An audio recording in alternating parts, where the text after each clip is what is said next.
ಪುನೀತ್ ರಾಜ್ಕುಮಾರ್ ಅವರ ಕೆಲವು ಜನಪ್ರಿಯ ಮತ್ತು ಉತ್ತಮ ಸಿನಿಮಾಗಳು. ರಾಜಕುಮಾರ. ಈ ಸಿನಿಮಾ ಪುನೀತ್ ರಾಜ್ಕುಮಾರ್ ಅವರ ವೃತ್ತಿ ಜೀವನದ ಪ್ರಮುಖ ಚಿತ್ರಗಳಲ್ಲಿ ಒಂದಾಗಿದೆ. ಇದು ಬಾಕ್ಸ್ ಆಫೀಸ್ನಲ್ಲಿ ದೊಡ್ಡ ಯಶಸ್ಸು ಗಳಿಸಿತು ಮತ್ತು ಪುನೀತ್ ಅವರ ಅಭಿನಯಕ್ಕೆ ಭಾರೀ ಮೆಚ್ಚುಗೆ ತಂದುಕೊಟ್ಟಿತು. ಮಿಲನ. 2007ರಲ್ಲಿ ತೆರೆಕಂಡ ಈ ಸಿನಿಮಾ ಪುನೀತ್ ಅವರಿಗೆ ಅತ್ಯುತ್ತಮ ನಟ ರಾಜ್ಯ ಪ್ರಶಸ್ತಿಯನ್ನು ತಂದುಕೊಟ್ಟಿತು. ಇದು ಅವರ ಪ್ರಣಯ ಮತ್ತು ಸೂಕ್ಷ್ಮ ಅಭಿನಯಕ್ಕೆ ಉತ್ತಮ ಉದಾಹರಣೆಯಾಗಿದೆ. ಜಾಕಿ. 2010ರಲ್ಲಿ ಬಿಡುಗಡೆಯಾದ ಈ ಸಿನಿಮಾ ಪುನೀತ್ ಅವರ ವೃತ್ತಿ ಜೀವನಕ್ಕೆ ಹೊಸ ತಿರುವು ನೀಡಿತು.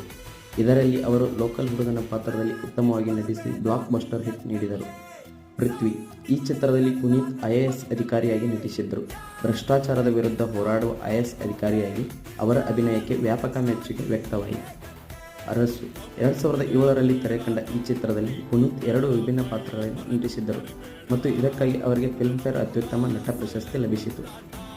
ಈ ಸಿನಿಮಾಗಳು ಪುನೀತ್ ರಾಜ್ಕುಮಾರ್ ಅವರ ಬಹುಮುಖ ಪ್ರತಿಭೆಯನ್ನು ಅನಾವರಣಗೊಳಿಸುತ್ತವೆ.